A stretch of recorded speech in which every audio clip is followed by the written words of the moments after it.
আল্লাহ কোরআনে বলেছেন, ইন্না নাহনু নাযালনা যিকরা ওয়া ইন্না লাহু লাহাফিজুন। ইন্না নাহনু নাযালনা যিকরা ওয়া ইন্না লাহু লাহাফিজুন। আল্লাহ বলেছেন এই কোরআনকে আমি জিকির হিসাবে নাযিল করেছি। কি হিসাবে? জিকির হিসাবে নাযিল করেছি। আর কোরআন হেফাজতের দায়িত্ব কার? আরো জোরে বলেন। একমাত্র কোরআন ছাড়া অন্য কোনো কিছু হেফাজত আল্লাহ করবে না, বান্দাদেরকে করা লাগবে। যেরকম আপনাদের এই যে গ্রামে মসজিদ কার? জোরে কর। হেফাজতের দায়িত্ব কার? আল্লাহ। মুয়াজ্জিন যদি একদিন চাবি না দিয়ে বাড়ি যায় আর ফজরের নামাজের সময় সে দেশে থেকে মাইক নাই, তা আপনারা দোষ দেবেন কার? আল্লাহ না মুয়াজ্জিনের? কেন দেবেন? আপনারা এখনই বলেন যে আল্লাহ।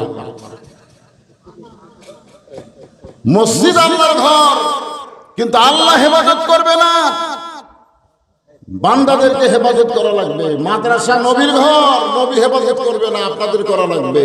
কিন্তু আল্লাহর কোরআন হেফাজতের দায়িত্ব আল্লাহ কাউরে দেয়নি, স্বয়ং নিজে হেফাজত করবে। এর মধ্যে কারণ কি জানেন? মানে সব কিছুর মধ্যে কম বেশি একটু ভেজাল ঢুকছে, এমনকি হাদিসের মধ্যেও ঢুকছে। ঢোকেনি? কোন হাদিসের মধ্যে ভেজাল আছে, মওযু হাদিস।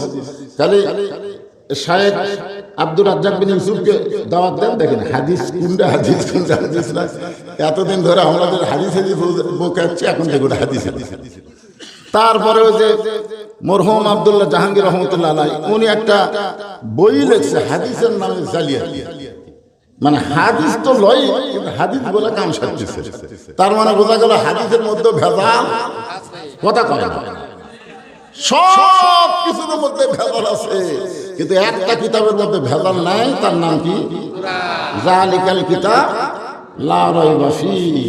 মাশাআল্লাহ, এমন একটা কিতাব যার মধ্যে কোনো ভেজাল তো দূরের কথা, সন্দেহই নাই, কোনো সন্দেহ সংশয় নাই।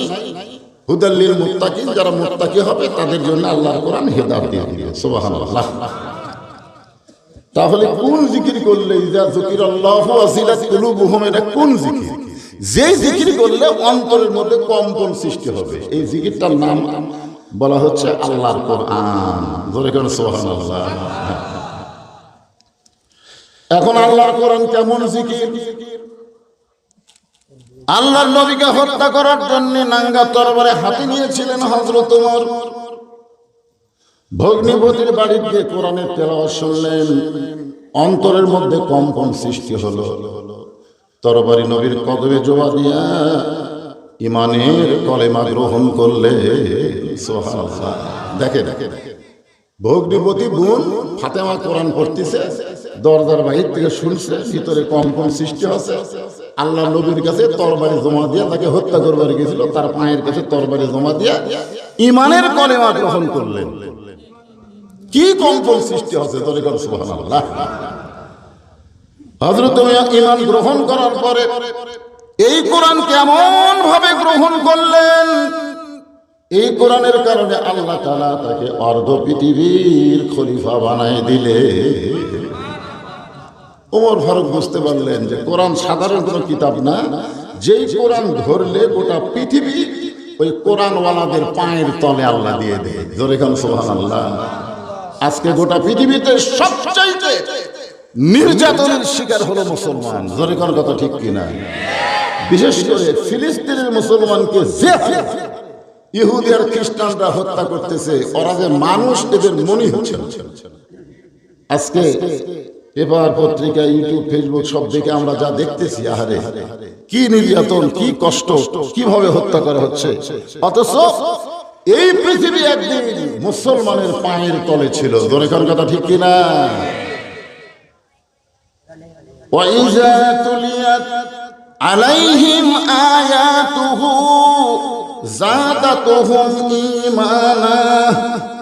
মুমিনদের আরেকটা বৈশিষ্ট্য হলো, এই কোরআন যখন তারা তেলাওয়াত করবে, কোরআন যখন তারা তেলাওয়াত করবে, তখন আল্লাহ তাদের ঈমানকে বাড়ায় দেয়।